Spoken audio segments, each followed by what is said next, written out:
There we go. Hi.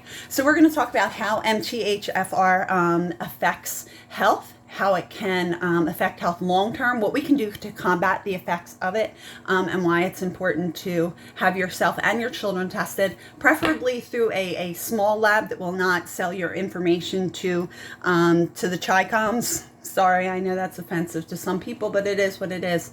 For example, 23andMe is infamous for giving your genetic data to pretty much whoever they feel like giving it to. So have yourself and your family tested, particularly if you find yourself with any and all autoimmune conditions, including thyroid, including type 1 diabetes. This is a really important genetic mutation to look out for. What MTHFR is responsible for doing is converting folic acid into usable folate.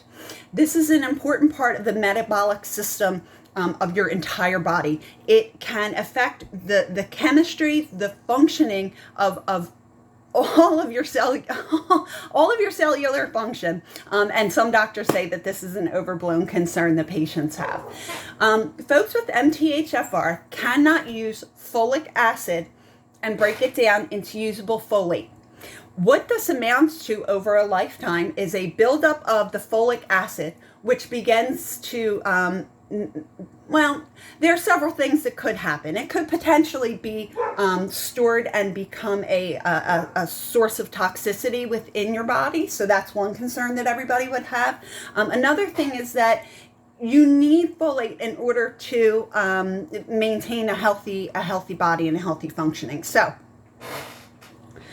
why does this matter? Folic acid, folate, MTHFR sounds like MFR to me, right? This is why it matters. With 50 to 60% of the population carrying this genetic mutation, we have to look at our food supply. The reason this is 50 to 60% of our diet now is grains. Our grains do not naturally have folate in them. So what the industry has done is they now add folic acid to any and all enriched wheat products. So this includes pretty much anything in the bread aisle, anything in like the middle part of the you know how they say to walk the perimeter and not to walk like the middle of the store. Anything that's in the middle, anything that's in the bread aisle, anything that's an enriched wheat product is going to have folic acid in it. Back, when they started to put this in the food supply, they didn't understand that there were such things as genetic mutations, much less the specificity of the MTHFR genetic mutation.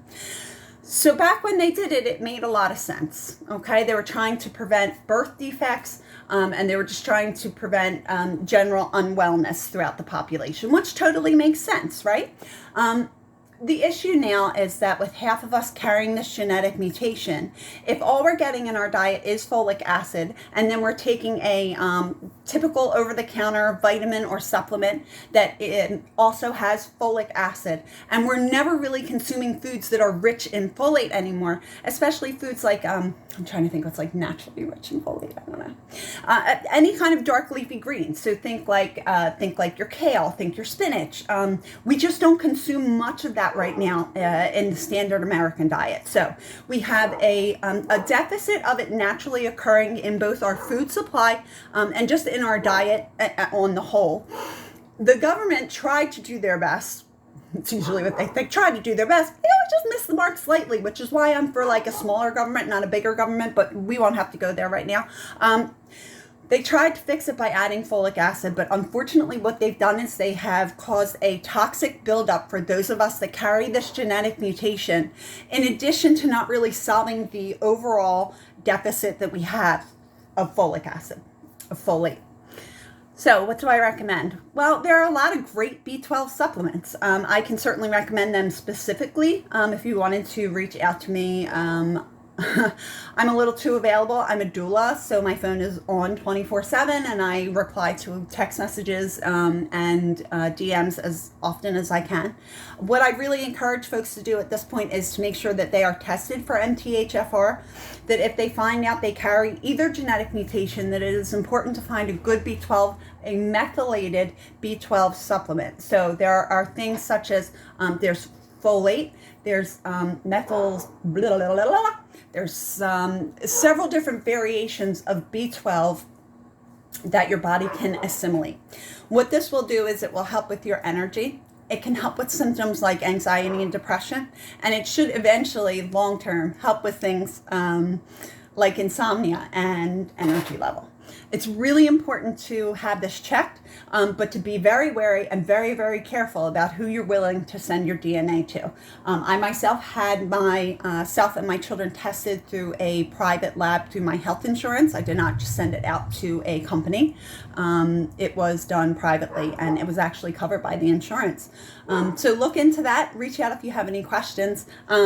Guys, just for my folks here, if you could, just leave a thumbs up. It helps the algorithm. I'm just trying to get this message out to people, hoping that it helps somebody, hoping that there's another mom that is just dragging ass out there that is really trying to improve their lives, improve their health, and is interested in taking that first step. Please reach out anytime, okay? Leave a thumbs up.